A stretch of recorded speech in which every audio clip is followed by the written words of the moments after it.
and transformation and who you...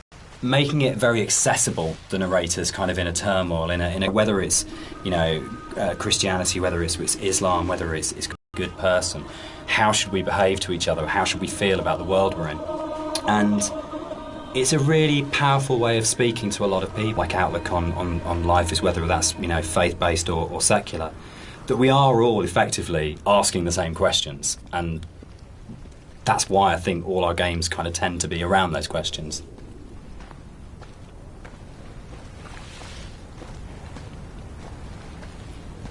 Is Dear Esther a depressing game or a hopeful game?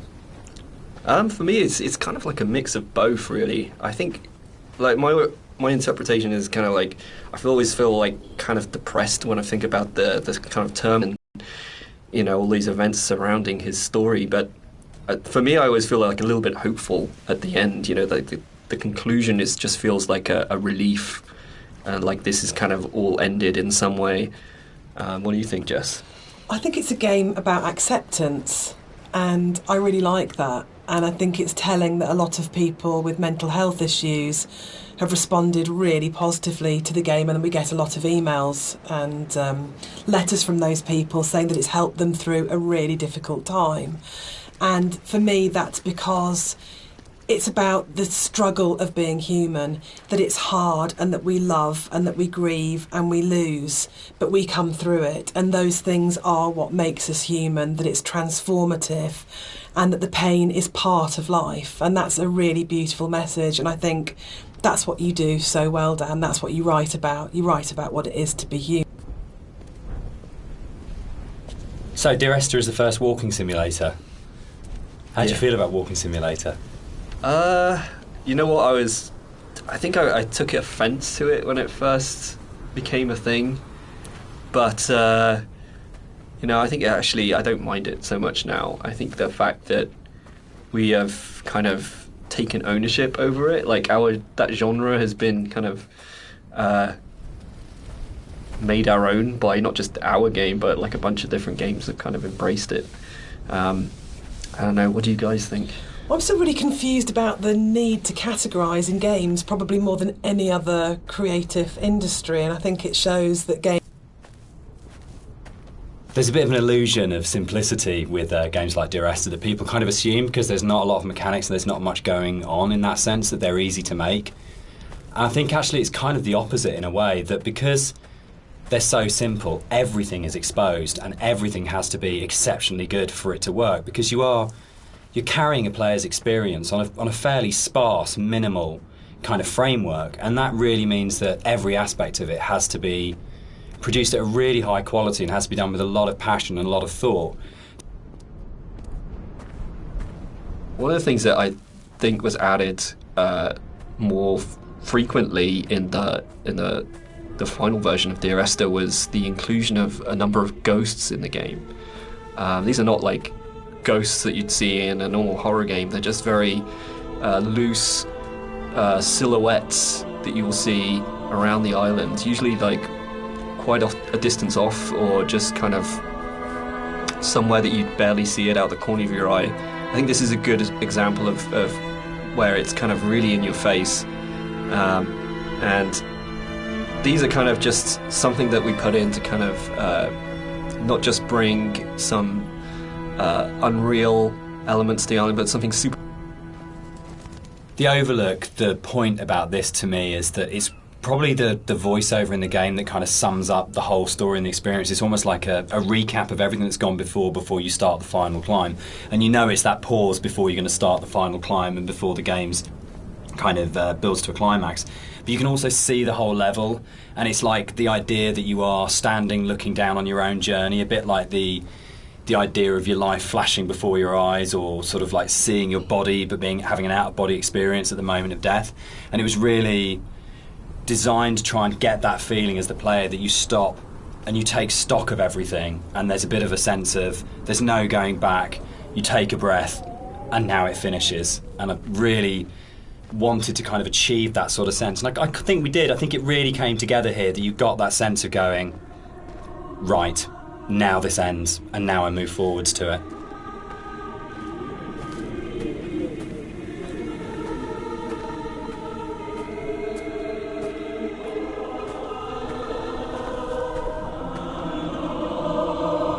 So here it kind of, the environment becomes a little bit more surreal again. A return to some of the more cave-like aesthetics in terms of colours and stuff like that. And it's kind of there to kind of signpost another significant moment in the game, or something that's leading up to the significant moment. It goes back to this kind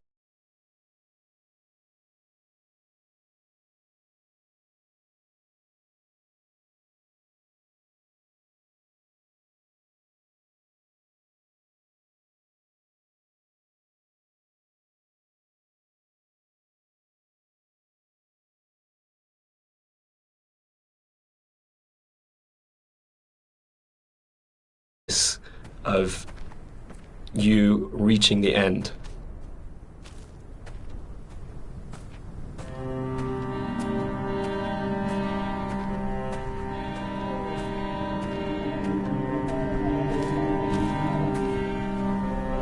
The music that's playing here is a repeat of another cue, and originally we hear it played on the piano, and the string quartet take on the piece here. And it's one of those really nice instances where we were in the studio and I had this idea of how it was going to sound, and I thought it was going to be quite full and rich and, yeah, full-bodied. And then one of the string players said to me, this is wrong, actually, for what we're playing. And they said, let's strip out all the vibrato, let's play it in a really Scottish, plain style. And it absolutely transformed that piece, and it's one of the really special things about being a composer, is that you get to collaborate with people who come fresh to it. So you have this preconceived idea of how it should be, and then they say, no, why don't we turn it around and think about it like this? And it absolutely fits and works for that scene, because what we're getting at this point is a sense of fragility, of an ending, and it's almost reminiscent of a funeral procession. It's slow and it's dirge-like. But yeah, it was just a lovely moment where they gave something of themselves, and that's what's amazing. It was possible that this last section of the game could have felt quite laborious and forced, because it's two long zigzagging paths that just go up, and there was a real importance to getting it right. Quite a lot of work went into it. I think at this point for me, you probably as a player understand that the narrator's going to die at the end, and that this is it. And that unlike where the rest of the island, there's this sense of this could just keep going on forever and ever and ever, and you're going to keep the motif of come back. But I think when you set on this path, we really... With the climb being quite a poignant moment of the game overall and of the story, it was quite a difficult task to try and make that climb still interesting and not too laborious, because it's kind of this zigzag up there with nothing really. There's no real environment. You just kind of have the sea on one side and the cliff face on the other. So there was quite a lot of work that went into kind of building up this feeling of tension as you're rising, and kind of making this moment as poignant as possible while still making it interesting. So a lot of effort was put into building up this weather, building up the winds, and the swaying of the grass, and kind of the volume of the soundscapes, and everything mixing together with the music, and just kind of visually really trying to make this a tense moment. And I think it's hopefully been pulled off all right. And you'll notice when you get to the top, this kind of tension dies, and that's very purposeful. You'll see no more wind. It's just kind of like a symbolic thing where you're coming to the last moment, the point of no return, and that's been very deliberately designed that way.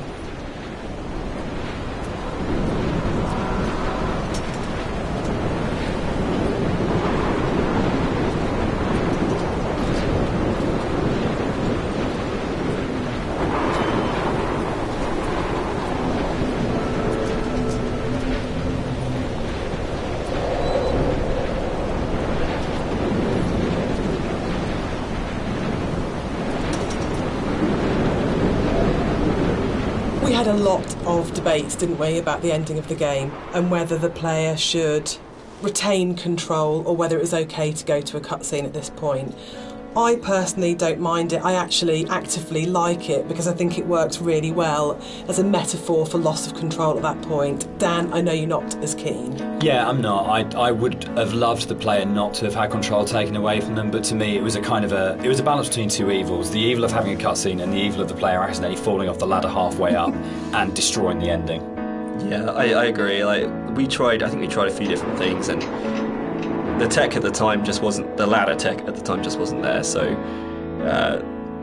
and the other thing for me was pacing. It was making sure all the music, the voiceovers, the timings and everything were perfect for that final jump off point. And just letting the players kind of noodle around going up a ladder for what may have been like 7 minutes because it's a tall tower was kind of an impossible task.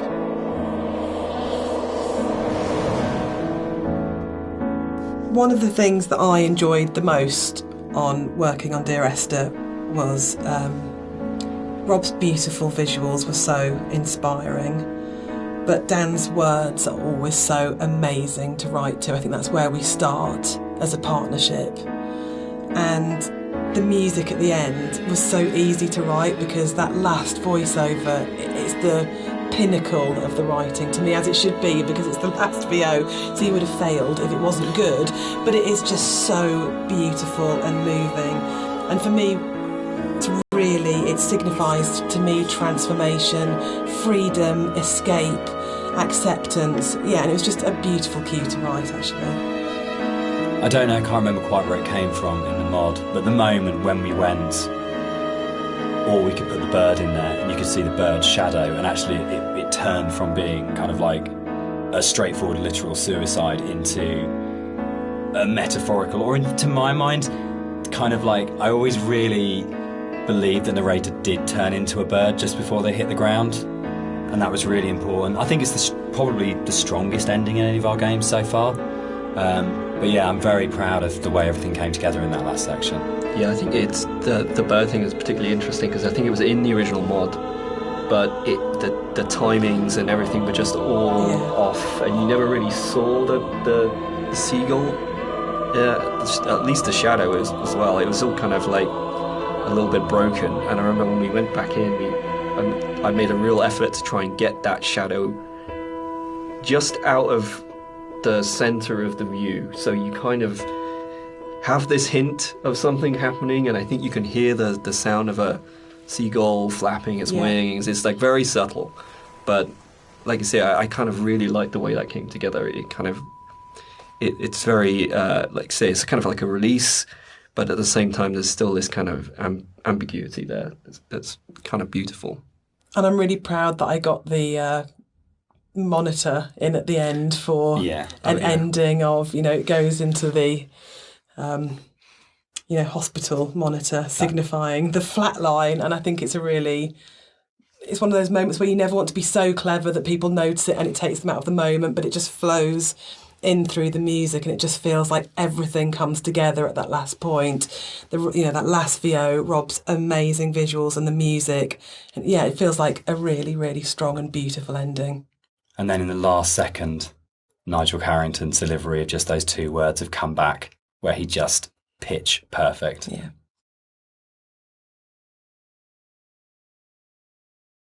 So that's the end of the director's commentary. We'd just like to say a big thank you to everyone for listening. We hope you've uncovered some secrets and some facts that you didn't know about the game before.